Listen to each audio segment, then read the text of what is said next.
Hello guys, welcome again to behind the bats. अगर आपने ये चैनल को अब तक सब्सक्राइब नहीं किया है then please do it right now. तो जैसे कि आप सब जानते हैं, बिना राम के जैसे अयोध्या था अधूरा, वैसे ही बिना ऋषभ पंत के दिल्ली कैपिटल्स था अधूरा। लेकिन अब दिल्ली के राम ऋषभ पंत की घर वापसी हो गई है।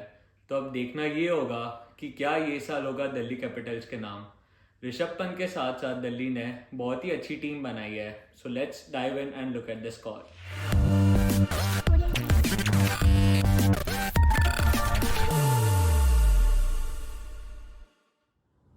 अगर हम डीसी के पावर प्ले परफॉर्मेंस की बात करें तो पिछले 2 साल में काफी बदलाव दिख रहा है। इन 2022 उन्होंने बहुत ही अच्छा परफॉर्म किया था। उनका पावर प्ले का सिर्फ एवरेज वाज अराउंड 9। वही अगर हम 2023 के नंबर्स देखें तो they are very bad. Prithvi Shaw ने अकेले ने 2022 के पावर प्ले में 217 रन्स बनाए थे with strike rate of 150 and average of 44। वही हम 2023 का पावर प्ले नंबर्स देखें तो he scored only 78 runs, that too with an average of just 11। 8 में से 7 पारियां वैसी थी जहां पे उन्होंने पावर प्ले के अंदर ही विकेट खो दी थी। लेकिन वही अभी हम अगर देखें तो 2024 में उन्होंने काफी अच्छा परफॉर्म किया है in Ranji as well as for the domestic team in UK. So अब देखना यह है कि क्या वो आईपीएल में कमबैक कर पाता है कि नहीं। और दूसरे ओपनर पृथ्वी शॉ के साथ रहेंगे, वो है David Warner. This like there are no words for this man. He is a consistent player. पिछले 2 साल में काफी अच्छा खेला है एंड ये साल भी डीसी को पूरी उम्मीद रहेगी उन पे। ये साल डीसी ने एक बड़ा डिसीजन लिया फिलिप सॉल्ट को रिलीज करके। तो अब इन दोनों ओपनर्स के परफॉर्मेंस पे आधारित है कि क्या ये डिसीजन सही प्रूव होता है कि गलत। At number 3 it would be Mitchell Marsh. पिछले साल पृथ्वी शॉ के साथ इनका भी परफॉर्मेंस काफी बुरा रहा था। पूरे सीजन में कुल मिला के इन्होंने सिर्फ 120 रन बनाए थे, जिसमें से 63 run were from just one inning. But yes, after IPL he had a very good comeback. 2024 में सिर्फ 5 मैच में इन्होंने 160 से भी ज्यादा रन बनाए during Australia versus West Indies and New Zealand T20 series. So yes, overall इस परफॉर्मेंस इज वेरी डिसेंट। सो अब देखना यह है कि is he able to perform the same on Indian grounds और नॉट। दूसरे टॉप ऑर्डर के ऑप्शन जो टीम के पास है वो है यश दुल and Shai Hope. So eight number 4 it would B Rishabh Pant. ये इकलौते ऐसे प्लेयर्स है जिनकी नंबर्स की किसी को पड़ी नहीं है। Everyone is just hoping to see him on the ground. काफी बड़ी इंजरी से रिकवरी की है उन्होंने। So everyone is just hoping for the greatest comeback, not just for Delhi capitals but for India as well, क्योंकि इंडिया को भी उनकी कमी महसूस हुई है during the world cup. So for number 5 team has 2 options, Tristan Stubbs and Jake Fraser. Harry Brook का जो डिसीजन था आईपीएल छोड़ने का वो टीम के फेवर में साबित हुआ। Looking at the performance of Fraser, they found a perfect replacement of Brook, in fact a better replacement for him. अगर हम इन दोनों के नंबर्स देखें तो स्टब्स ने ड्यूरिंग साउथ अफ्रीका टी20 सीरीज में 500 रन बनाए with strike rate of 153 and average of 35। Also Fraser ने भी बिग बैश में 257 रन बनाए with strike rate of 158 and average of 36। They both are brilliant in their performance and numbers prove that. Also दोनों के जो profiles है काफी similar है। They both are good against spin as well as pace.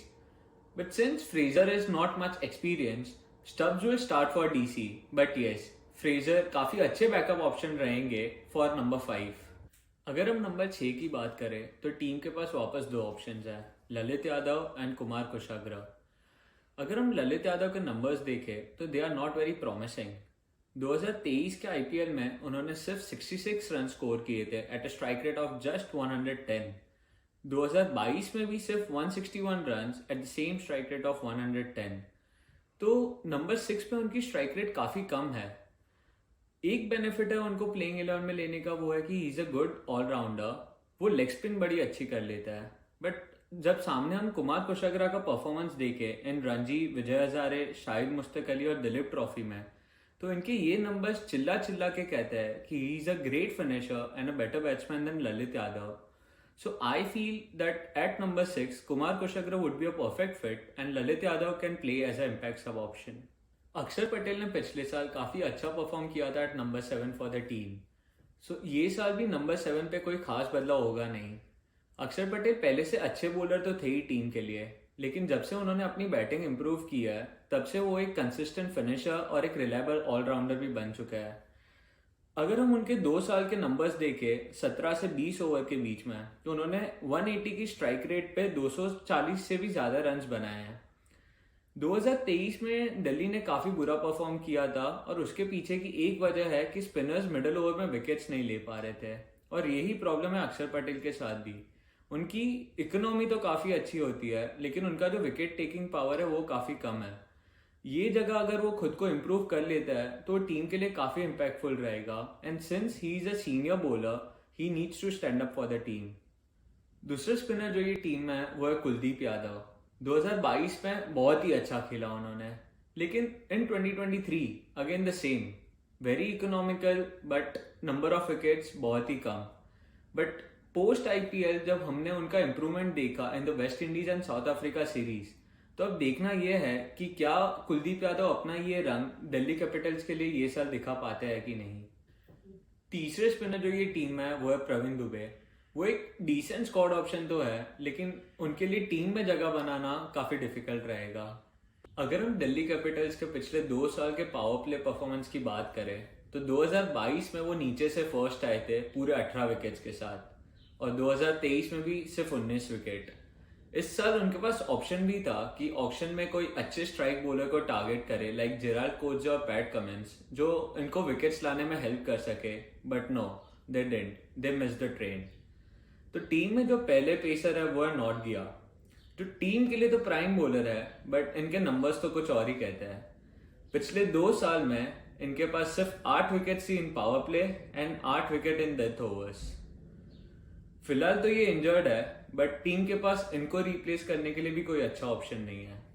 जो दूसरे pacer है वो है खलील अहमद। पिछले 2 साल में इनके पास सिर्फ 6 विकेट्स आए in power play and 11 wickets in death overs.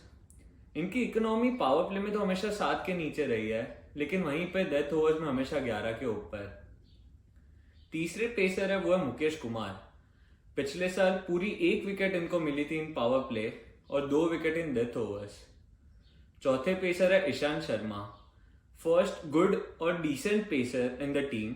इन्होंने पिछले साल 6 विकेट प्राप्त की थी in power play with economy of 7.8।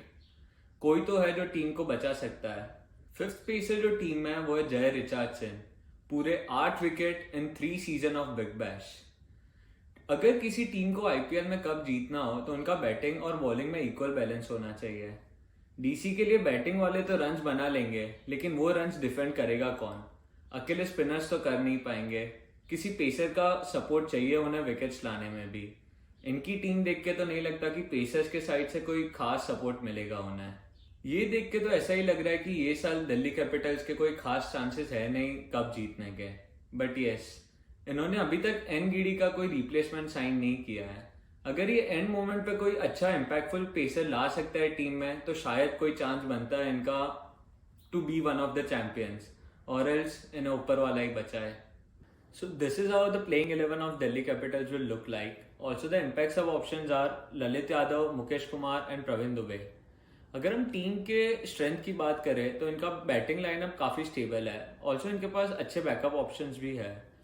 But हम जब इनके वीक स्पॉट्स की बात करें then the bowling is little thin. Also इनका जो इंडियन बॉलिंग कोर है वो भी थोड़ा वीक है। सिंस नॉर्जे इज इंजर्ड तो इनके पास पावर प्ले में विकेट्स लेने के लिए कोई अच्छा बॉलर ऑप्शन भी नहीं है। But the main point is Delhi का लौंडा Rishabh Pant is back. So that's it for today. If you like what you saw, do share and subscribe.